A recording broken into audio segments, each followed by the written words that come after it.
तो ऐसा पावन दिवस और पूरे समाज के अंदर, जैनेतर समाज के अंदर गणपति जी की आराधना की जाती है। 10 दिन उनकी पूजा पाठ लोग करते हैं। और गणेश जी का जीवन यदि देखें, उनसे कुछ शिक्षा ले सकें, तो देखो गणेश जी के कान बहुत बड़े होते हैं। उनके कान बड़े हैं, बहुत बड़े होते हैं। और कान बड़े होने चाहिए, क्योंकि लोग हमारे बारे में क्या बोलते हैं, यदि कान अपने बड़े होंगे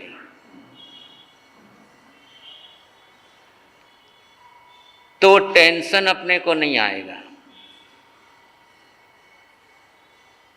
क्योंकि लोग अपने बारे में क्या सोच रहे हैं, इस पर अपना वश नहीं है। कुछ भी सोच सकते हैं, कुछ भी बोल सकते हैं। और हम कितना भी प्रयास करें, वो बदलने वाला नहीं है। इसलिए कान अपने गणेश जैसे हो कि कोई अपने बारे में कितना ही बोले, कितना ही बोले, कितना ही बोले, अपनी भावों के अंदर ज्यादा उथल पुथल नहीं हो। क्योंकि हम लोगों के बारे में क्या बोलेंगे, ये अपने कंट्रोल में है। लेकिन लोग अपने बारे में क्या बोलेंगे, ये अपने कंट्रोल में नहीं है। कुछ भी बोल सकते हैं, कुछ भी कह सकते हैं। और ऐसे समय में यदि अपने कान गणेश जी के हो जाए कि इस कान से उस कान जीवन बने वरदान,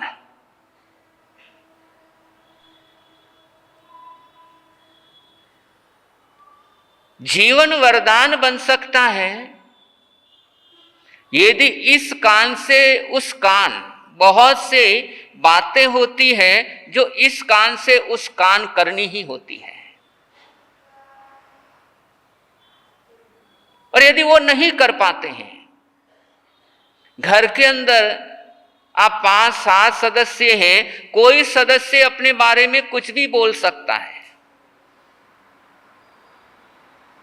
और यदि उस समय इस कान से उस कान नहीं करते हैं, तो जीवन की मुस्कान खत्म हो जाती है। तो गणेश जी का पहला चिन्ह कि उनके कान बड़े हैं, और दूसरा उनका पेट भी बड़ा है।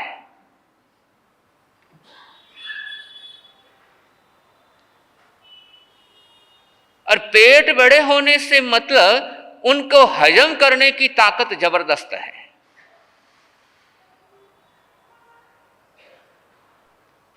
और डाइजेशन यदि प्रॉपर हो जाए तो बहुत सी प्रॉब्लम, बहुत सी बीमारियां तो आए ही नहीं। बहुत से झगड़े इसलिए हो जाते हैं क्योंकि पेट बड़ा नहीं है। और बहुत से लोग तो ऐसे होते हैं,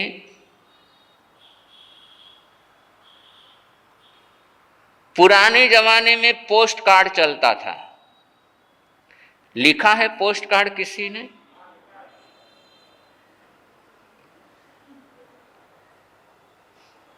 और पोस्ट कार्ड में लिखो तो कुछ भी छिपाने लायक वहां रहता नहीं है। जो कुछ भी कोई भी पढ़ ले। तो बहुत से लोगों का जीवन पोस्ट कार्ड जैसे कि बिना टोंटी का नल, कौन सा? बिना टोंटी का नल। और बिना टोंटी का नल लगातार, ठीक ऐसे ही हर गांव के अंदर एक आधा खबरीलाल जरूर होता है, और उस गांव में कुछ घटनाक्रम हो जाए तो सबको लगता है यार उस खबरीलाल को पूछ लो, उसको सारा पता होगा।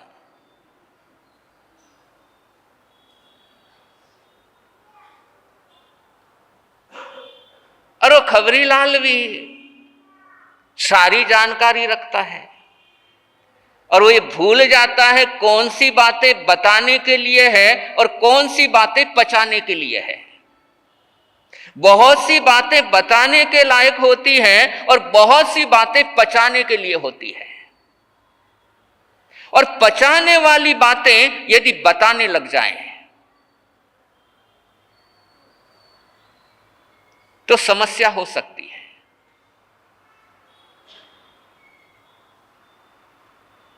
इसलिए हाजमा भी बड़ा दुरुस्त होना चाहिए कि जो बातें पचानी है उसको पचाते जाओ। जब अपने को पता लगे ये बात बोलने से यदि झगड़ा बिखर सकता है तो ऐसी बात को हजम कर जाओ कि उस समय पोस्ट कार्ड जैसा नहीं बनना, उस समय तो एनुअल लिफाफे जैसा हो जाना है। जो उसके भीतर क्या है किसी को पता नहीं लगता है।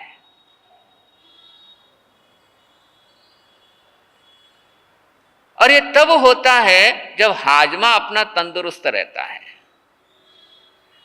वरना तो लोग ऐसे होते हैं कुछ खबर सुन ली और जब तक 4 जनों को पास नहीं करे तब तक उसको चैन नहीं है।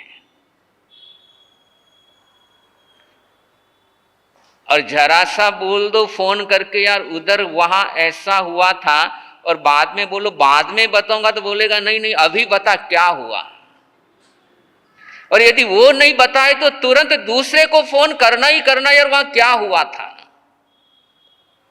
यानी सुनने की इतनी उत्सुकता रहती है, और वो सिर्फ अपने तक सीमित नहीं रहता, फिर आगे फॉरवर्ड करते ही रहते हैं। और फॉरवर्ड करते करते करते पता नहीं घटनाक्रम तो इतना सा हुआ था, लेकिन चौथे 5वें व्यक्ति तक पहुंचते पहुंचते तो बहुत बड़ा हो जाता है। इसलिए पेट गणेश जी जैसा हो कि जो बातें बताने लायक नहीं उसे मत बताओ। और घर के अंदर यदि माताओं बहनों में आपस में कहासुनी होती है, देरानी जेठानी हो गई, सास बहू हो गई, यदि घर के अंदर कहासुनी होती है और आपको लगता है कि हमारे ये लेडीज की प्रॉब्लम, लेडीज की बात ये जेंट्स को बताने लायक नहीं है, उनको मैं कहूंगी तो हो सकता है आपस के अंदर और तनाव हो जाए। और यदि उस समय उन बातों को यदि आप लोग हजम कर लो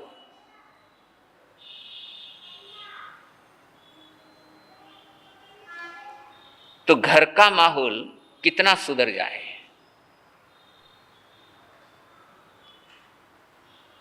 कि हमारे आपस की बात थी, हमारे लेडीज की बात थी, हमारे आपस की बात थी, और ये बातें हमें जेंट्स को नहीं बतानी है। हमने आपस में झगड़ा कर लिया, बोलचाल कर ली, तू मैं कर लिया, बात वहीं खत्म हो गई। और यदि वही बात आगे फॉरवर्ड करने लगते हैं तो समस्या होती है। तो गणेश जी कहते हैं अपना हाजमा भी सही रखो।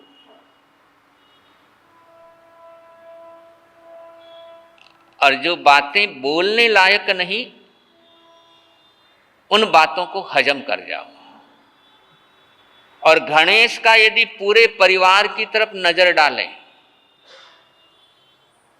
कि उनका भाई कार्तिकेय है, पिता शिवजी है, और देखो शिव जी के गले में सांप है,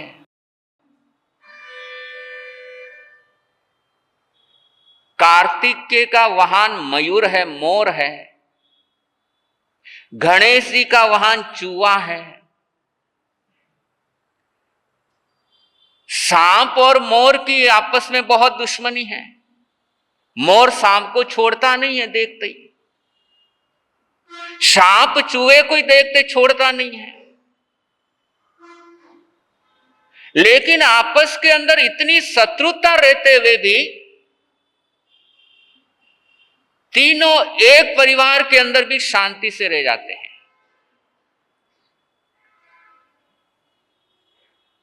मोर और सांप की नहीं बनती, सांप और चूहे की नहीं बनती, लेकिन फिर भी तीनों साथ हैं। और यह सिस्टम अपने घर में लागू हो सकता है।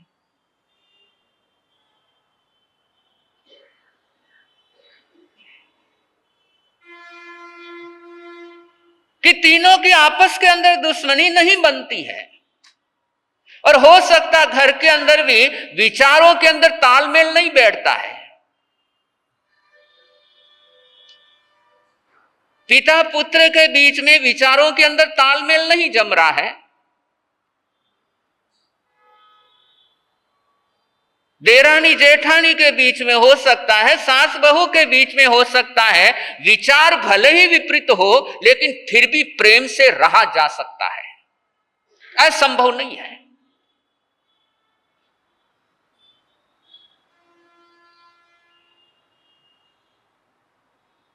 तो ये पर्व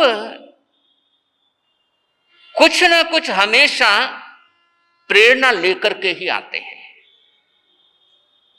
कि भले ही विचारों का तालमेल डगमगा रहा हो लेकिन फिर भी जिंदगी सही रास्ते पर बड़े आराम से आगे बढ़ सकती है।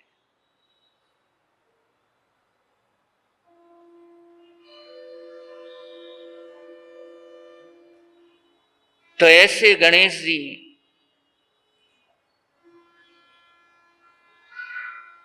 और ये गणेश के पर्व लगभग संपन्नता की तरफ है।